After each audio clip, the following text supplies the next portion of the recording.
첫 번째 이슈입니다. 테슬라가 3분기 약 9조 9,407억 원의 매출을 달성했습니다. 이는 테슬라 사상 최대 매출이고요. 이로써 5개분기 연속 흑자 달성에도 성공했습니다.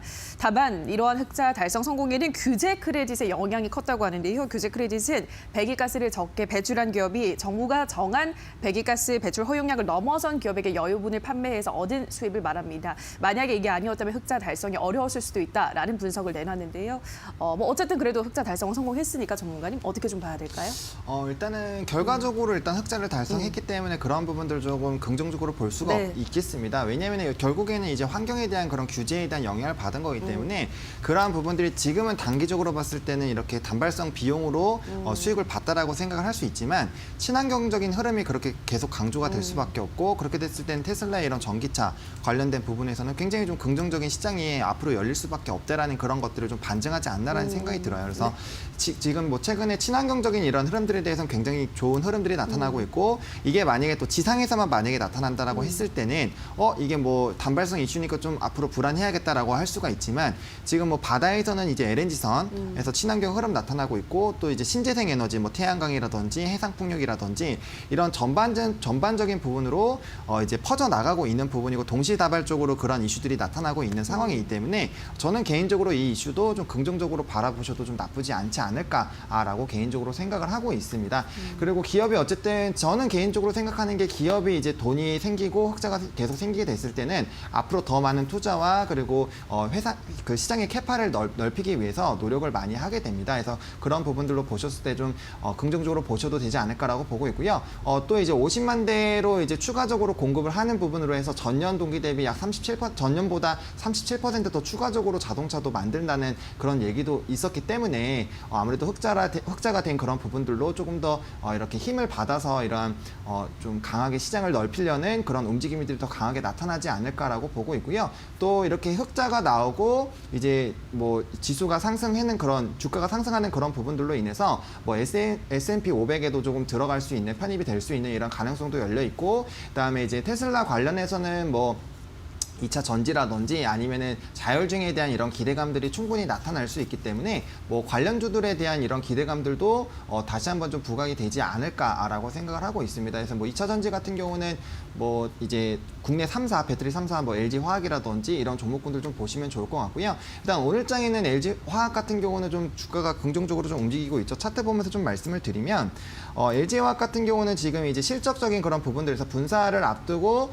최대 실적이 좀 기대가 되는 부분들 그리고 배터리 부분에서 굉장히 좀 강한 부분에 대해서 이게 주가의 이런 상승 모멘텀이 나오고 있기 때문에 바닥 다지고 다시 한번 좀 주가가 상승하지 않을까라고 보고 있고요. 뭐 이제 자율주행 관련돼서 좀 우리가 봐야 되는 거는 뭐 MC넥스나 뭐 팅크웨어나 이런 종목군들인데 카메라 모듈이 굉장히 좀 중요할 수밖에 없습니다. 그래서 그런 이제 자동차에 대한 수요가 늘어나는 부분들 그리고 또 테슬라가 자율주행 이제 완성형에 대해서 얘기를 계속하고 있고 그러한 부분들이 출시가 또 임박을 했기 때문에 그와 관련된 종목군들 최근에 뭐 모토렉스나 이런 종목군들도 좀 상승했다가 많이 눌리는 이런 움직임이 있었기 때문에 그런 부분들로 봤을 때 충분히 저가 매수가 좀 조정 이후에 좀 들어갈 만한 하지 않을까라고 보고 있고요. MC넥스 같은 경우는 자율주행도 마찬가지지만 최근에 뭐 스마트폰이나 이런 카메라 모듈에 대한 수요도 좀 기대가 되고 있습니다. 그래서 그런 부분들로 봤을 때 충분히 접근 가능한 부분들이 많이 있기 때문에 이런 테슬라 관련된 것뿐만 아니라 그 추가적으로 또 모멘텀으로 작용할 부분이 있는지 체크를 해보시고 그러한 부분들이 있다라면은 주가의 투자 포인트로 조금 잡아보셔도 나쁘지 않지 않을까라고 좀 정리를 도와드리도록 하겠습니다. 네, 전기차 관련주 LG화학도 올해 3분기 역대 사상 최대 실적을 발표를 했습니다. 그래서 LG화학도 바닥을 다지고 상승할 가능성이 높다라고 하셨고요. 자율주행 계속해서 테슬라가 강조를 하고 있습니다. 그런 만큼 자율주행차 관련주들, 특히나 카메라 모듈 관련주들 지켜보시면 좋겠다 설명을 하시면서 MC넥스, 현대모비스, 팅크웨어 이러한 종목들을 제시를 해드렸습니다. 관심을 가져보시기 바라고요. 자, 다음 이슈 들어가 보도록 하겠습니다. 중국이 1분기 경제 성장률 마이너스 마이너스 6.8%로 추락을 했다가 2분기에는 3.2%를 기록하면서 상승 반전한 데 이어서 3분기에는 4.9%의 성장률을 기록했습니다. 이로써 주요 외신들은 중국이 V자 반등 회복에 성공했다라는 평가를 내놓고 있는데 뭐 또 이 공산국이다 보니까 뭐 못 믿겠다 이런 분들도 있긴 하지만 어쨌든 주요국 중에서는 유일하게 플러스 성장.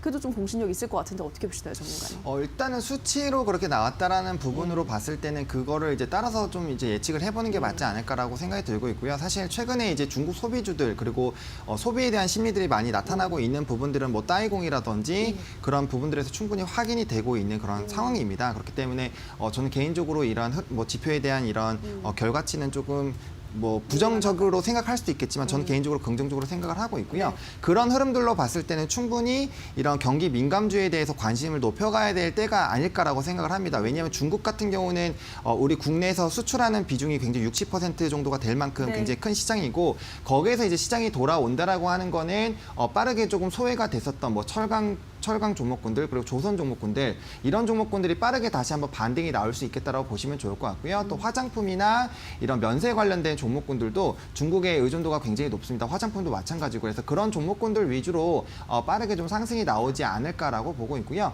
일단 그런 수요에 대한 부분들은 이제 결과치로 이제 점진적으로 나타날 거기 때문에 주요 지표들 좀 보시면 좋을 것 같고요. 뭐 생산 지표라든지 소비자 물가 이런 지표들을 좀 보시면은 그와 관련된 부분들을 좀 확인을 해보실 수 있기 때문에 그와 관련된 좀 지표들을 일단 확인을 해보시면 좋을 것 같고요. 또 중국 시장이 또 이렇게 활발하게 커지면서 또 이슈가 되고 있는 게 디지털 화폐 쪽입니다. 오늘 제가 이제 시장 말씀드릴 때도 이제 뭐 비트코인이라든지 이런 디지털 화폐에 대한 관련된 종목군들이 좀 긍정적으로 움직이고 있다라고 말씀을 드렸는데 일단 뭐 연준에서도 디지털 화폐에 대해서 좀 언급을 한 바가 있고 또 중국에서는 그런 이제 요번에 한번 시험 테스트를 해봤습니다. 5만 명 기준으로 테스트를 해봤고 성공적으로 좀 진행이 됐고 이런 테스트를 할 때 190만 명이 넘는 사람들이 또 지원을 했고 이런 흐름들로 봤을 때 좀 안정적으로 좀 안착하지 않을까라는 그런 기대감이 들고 있고요. 또 페이팔에서 이제 이런 비트코인이라든지 이런 거를 좀 거래할 수 있겠다라는 그런 얘기들도 있기 때문에 뭐 디지털 화폐 관련된 종목군들도 좀 관심을